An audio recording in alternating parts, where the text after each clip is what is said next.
Hey guys, what's going on? It is Ash here, and as you can see, I am almost at Legends League again. I decided to make the climb up for the heck of it. It was a little bit bored with nothing else to do on my main account, so I decided, what the heck, let's go ahead and become a legend again. You can see I'm upgrading. Most of my cannons are almost done here. I have one or two still being worked on by builders, but other than that, the new spiffy level 14 cannons will be complete. And then I have a little bit work to do still on my barracks. My final Dark Barracks is going to max right now.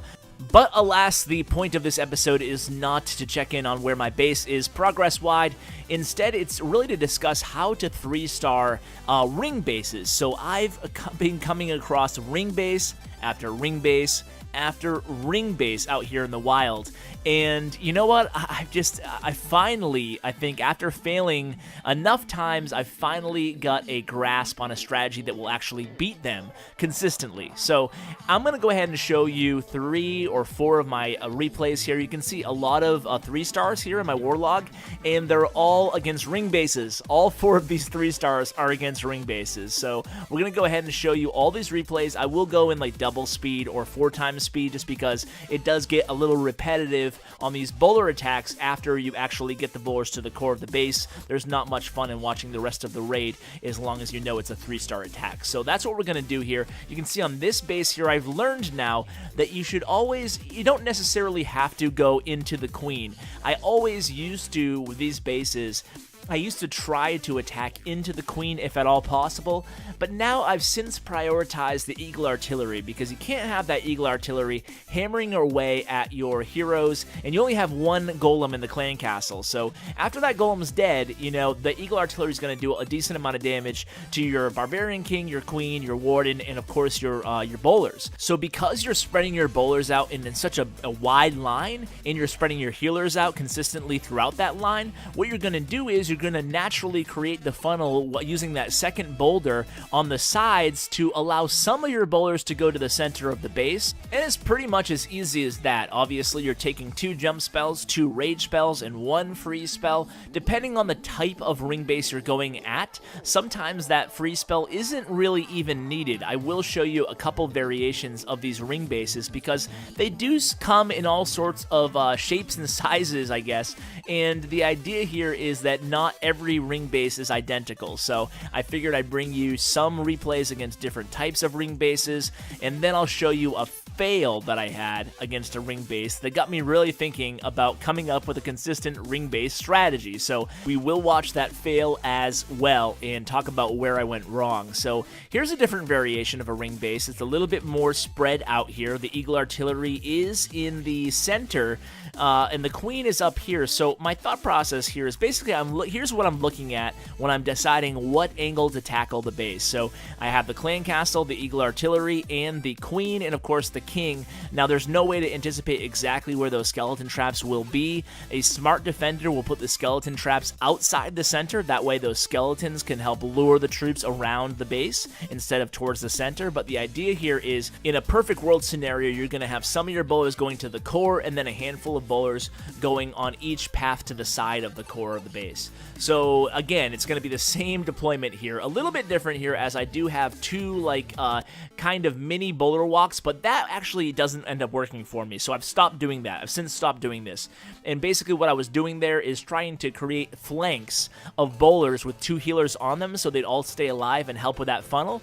But unfortunately, the healers sometimes, if you do that, they'll move right to the golem, and you don't want that to happen. I was able to recover and still pull off a 3-star on this base, but it's not how I would do things if I had to do them again.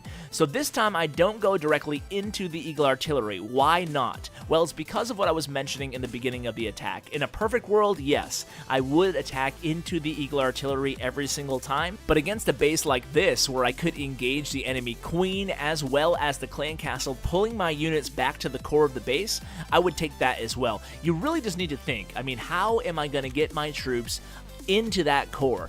And obviously your bowlers are going to do a lot of the work for you. If you deploy them fast enough and in a nice even line like that. I'm actually playing on my iPhone all day because I don't bring my tablet to work. So it's a little bit trickier when you have your big fat fingers on a really small screen, but the idea is, anyway, you want to go ahead and deploy them very quickly in a big line, the bowlers that is, and that way their second bowlers will create that funnel, leading the troops, the heroes specifically, right into the core of the base. So let's go ahead and do it again here. Nice loot on this base, by the way. This is the only replay I'm going to show you guys where the heroes, the king and the queen, are not up, and that's just the luck of the draw there. But you can see the reason I wanted to bring this one to you guys anyway is because of the base design. It's a little bit different. This is kind of like my base a little bit different on the defensive placements and the hero placements, but the gist is still the same. You have the Eagle Artillery all by itself outside of the core, and inside the core is only some Teslas and the clan castle along with the town hall. So my Barbarian King actually goes to the core by himself here for a bit, and then finally the other heroes are going to join him, and I think one lone bowler in the center there. But it's all going to work out because, as you can see, when you deploy the healers a little bit spread out evenly amongst those bowlers, they're going to stick with them. So essentially now I have those two bowler walks going on, flanking my heroes in the core of the base. So you can picture it as two lanes, one on each side of the center of the base there, and you'd like to have a few bowlers in each lane, ideally with a couple healers backing them up on both sides. So really as easy as that. Not every single time are you going to get a 3-star, but as you can see from my attack log, more often than not you're going to get a 3-star with this attack, especially if you have maxed out troops hitting a maxed out base, or if you don't have maxed out troops hitting a non-max base. You should be pretty good to go for a 3-star attack. So let's go ahead and show the last replay here. This is probably my least impressive of all of them, although it is still a 3-star against a ring base, so technically you can't complain about it. But again, I just wanted to show you this one because it's another funky base design. You're seeing a lot of these type of variations with the archer towers with their own individual little compartments there along the edge, along the perimeter of the base. So again, here I'm going to do the bowlers all deploy at the same time, a nice line of healers all protecting them. And the thing about the bowlers is they have a decent amount of hit points, so the healers spread out, 5 healers like this, actually is very, very effective. I brought you guys a video on this mass bowler attack strategy, and it's by far my favorite one yet. And unfortunately, I've actually given up the clone attacks just for now. Except for if I'm attacking a Town Hall 10, I'll bring back the clone in the miners. But for now, I'm just going with straight up mass bowlers because, to be honest with you, it's the most effective strategy out there. You can see right now I only have my Queen, my Grand Warden, and 2 healers left on the map, but I do have my Queen's ability, and that's going to be enough to keep her alive the rest of the duration. It's a very fast attack, so you really have plenty of time as long as you can have your Queen, or any kind of combo with the Queen, healers, and Grand Warden at the end of the raid. You should be good to go. And there it is, another 3-star attack. But I want to go ahead and show you my fail. Man, I was heartbroken after this attack. I was having so much success all day, and then I totally blew it in Clan War with a 1-star against a ring base. Now, this is going to be a really lame excuse, but I'm not used to seeing trophy bases in Clan Wars. As many of you know, I mentioned a few videos ago that Clash with Ash Clan used to be my mini account was in this clan, but now they were a little bit short on heavy bases, so I brought my Town Hall 11 over, and for whatever reason, a lot of these people, I guess for good reason, because people like me fail against these bases sometimes, but they're using trophy bases a lot in these wars, not anti-3-star bases. I would always use anti-3-star bases because, of course, someone will clean this up for me, but I did want to show you the fail and where I went wrong. So I did not follow my own advice, and I did not attack into the Eagle Artillery, and I made another big mistake here. So look at that cannon in that air defense right near the Queen, so right near the perimeter of that second jump spell, and you'll notice there's a space between them and the inside core, but in the southeastern part of the base, there's no space between that wall and the inner core, so I think that my golems, my bowlers would have jumped right to the middle of the base had I gone in